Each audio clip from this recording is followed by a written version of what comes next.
ಚುನಾವಣಾ ಹಿನ್ನೆಲೆಯಲ್ಲಿ ಭಾರತೀಯ ಜನತಾ ಪಕ್ಷ ಶಿವಮೊಗ್ಗ ಗ್ರಾಮಾಂತರ ಮಂಡಲ ಏರ್ಪಡಿಸಿದ ಶಿವಮೊಗ್ಗ ಗ್ರಾಮಾಂತರ ವಿಧಾನಸಭಾ ಕ್ಷೇತ್ರ ವ್ಯಾಪ್ತಿಯ ಗೋಂದಿಚಟ್ನಳ್ಳಿ, ಬೀರಂಕೆರೆ ತಾಂಡ ಹಾಗೂ ಕುಂಚನಹಳ್ಳಿ ತಾಂಡಗಳಲ್ಲಿ ಬಿಜೆಪಿ ಅಭ್ಯರ್ಥಿ ಬಿವೈ ರಾಘವೇಂದ್ರ ಚುನಾವಣಾ ಪ್ರಚಾರ ನಡೆಸಿದರು. ಈ ಸಂದರ್ಭದಲ್ಲಿ ಅಶೋಕ್ ನಾಯ್ಕ್ ಸೇರಿದಂತೆ ಇತರ ಸ್ಥಳೀಯ ಮುಖಂಡರು ಸಹ ಪಾಲ್ಗೊಂಡಿದ್ದರು.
₹2,000 ಕೊಡ್ತೀನಿ ಅಂತ ಭಾಷಣ ಮಾಡ್ತಾರೆ.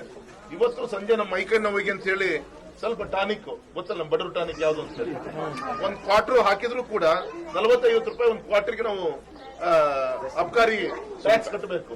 ಅವರು ದೊಡ್ಡ ನೀರಾಯಿಸಕ್ ಹೋದ್ರ ನಮ್ಮ ಜೆಡಿಎಸ್ ನ ಬೂತ್ ಅಧ್ಯಕ್ಷರು ಕುಮಾರ್ ನಾಯ್ಕರು, ಸನ್ಮಾನಿತ ಅಶೋಕ್ ನಾಯ್ಕರವರ ಹಿಂದೆ ಜಿಲ್ಲಾ ಪಂಚಾಯತಿಯ ಸದಸ್ಯರಾಗಿ ಈ ಭಾಗದಲ್ಲಿ ಸೇವೆ ಸಲ್ಲಿಸುವಂತಹ ಹಿರಿಯ ನಾಯಕರವರೇ,